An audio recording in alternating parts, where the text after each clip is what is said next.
So? Well, I mean, yeah, if it's the case, that's a good thing. You have you might have a child prodigy. Aspen Pentis, a jazz musician from Pennsylvania. He came to Hong Kong in the early 90s. Was in, before his part of China, he was in Taiwan. He's often cited as the guy that's been here the most, but, around the same time. And I think I've been in mainland longer than anybody else. So, yeah, this is something for me that I didn't want to see happen. I spent my entire life fighting for the opposite, to build a bridge between China and the United States, and it's really come to fruition. And in terms of the loss and how it plays out, I just wanted to read a tweet from just a Chinese business person who's just kind of touching. It said, "The last shipment to the U.S. is sold out. For the next few years, we won't be doing business with America anymore. Several American partners called yesterday and were almost crying. The call lasted 30 minutes, 10 minutes discussing the goods. The remaining 20 minutes were spent enthusiastically discussing Trump. Even one of them, MAGA, has now become a Trump critic." And yeah, I'm still kind of shell-shocked. So I appreciate the space, especially yesterday. There was a lot of insightful things. My brother Tiger came in the room, and it was really important to hear a voice from a Chinese national as we are kind of thrust into this conflict. And I just hope, we have greater awareness of this conflict and what it means. And as a U.S. citizen, I sincerely hope more Americans take it seriously and exercise their ability at critical reasoning, critical thinking, and weigh in on U.S. foreign policy as it applies to China. But you're saying that they're not going to sell to us anymore? Like, that's it? As far as what you heard? Well, it's basically unsustainable for most businesses. It's not worth it for pretty much everybody. So most people are just canceling orders and looking for other suppliers. That's pretty consistent across the board. It just doesn't make sense. Other companies just going out of business. You really need a lot of capital to be able to afford the tariffs as they are now. So yeah, it kind of effectively, as it was mentioned in this room yesterday, kind of effectively just ended all trade with the United States and China.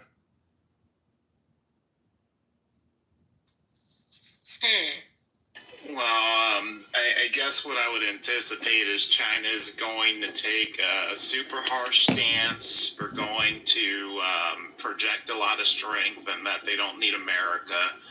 And then there will be a negotiation done and it will be worked out. That is this is going, I think, the typical way. If you study how the Chinese negotiate and how they approach things, that would be my expectation, because 14% of China's exports go to the U.S.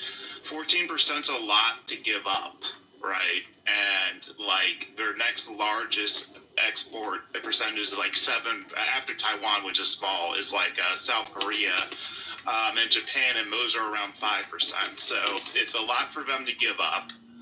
But we're not going to just buckle easy. It's not their approach. So I think that we're going to be tough, but ultimately negotiate.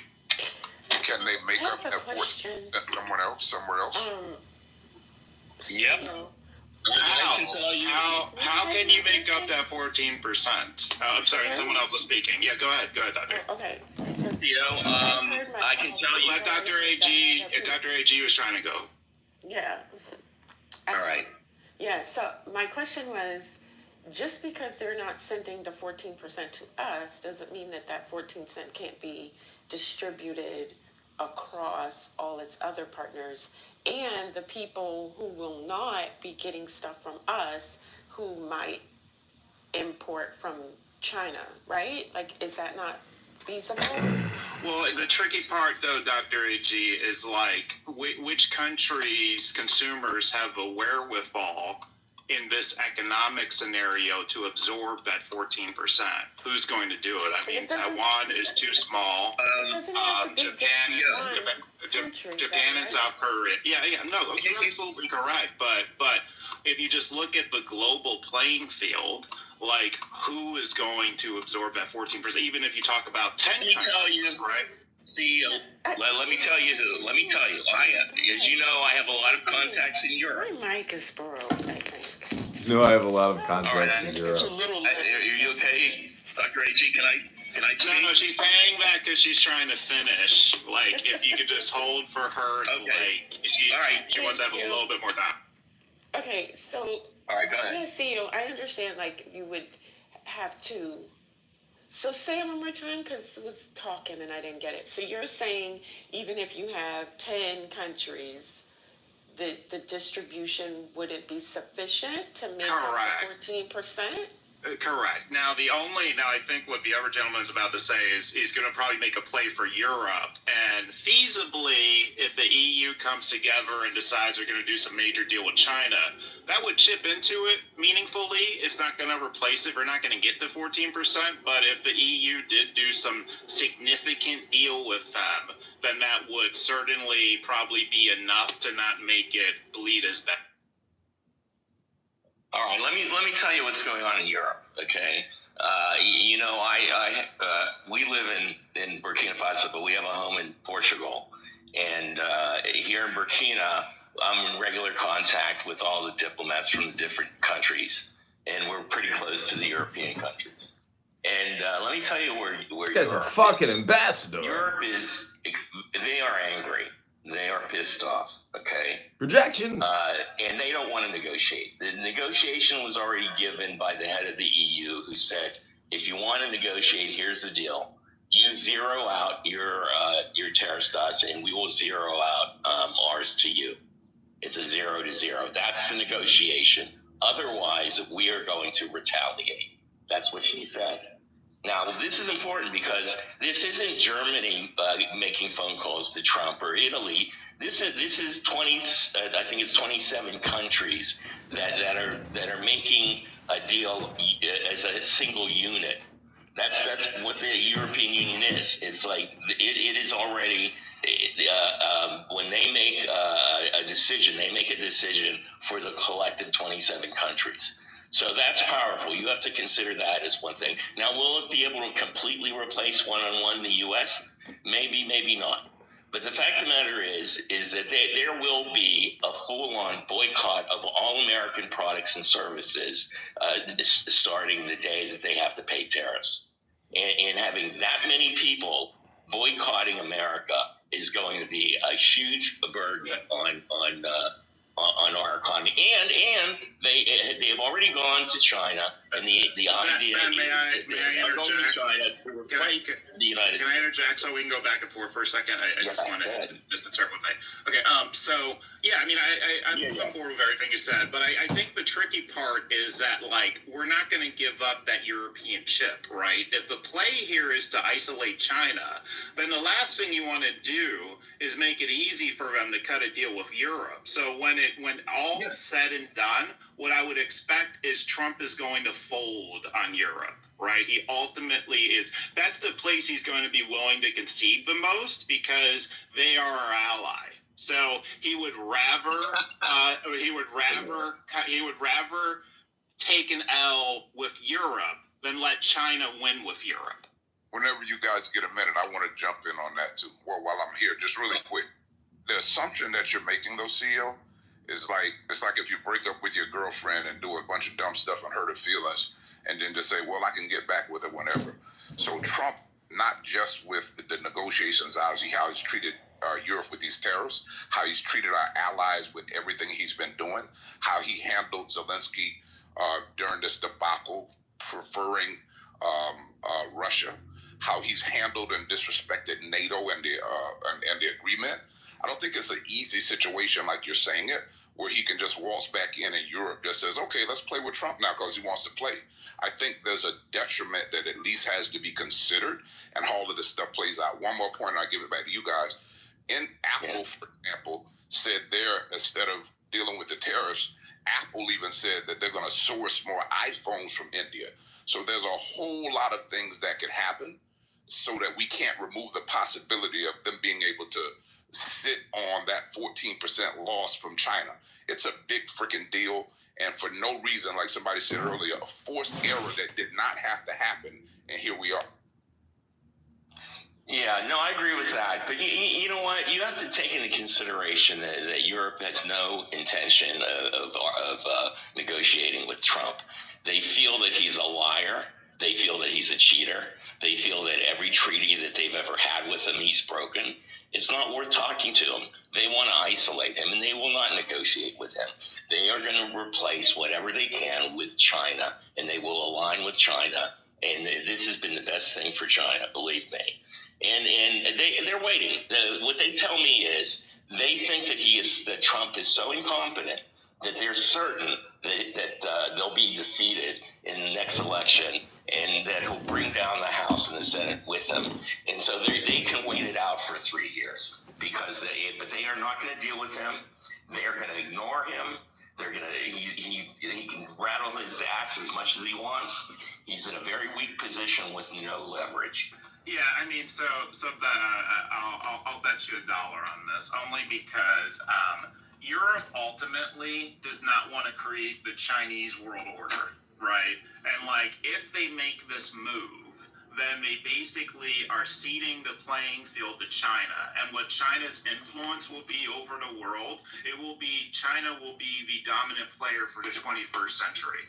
So there are considerations that go well beyond how mad they are at Trump. So trust me, like if Trump ends up demonstrating that he's going to negotiate and we're going to figure something out, they would still prefer that, because over the course of the next several decades, doing business with someone you don't love is better than ceding the playing field to China.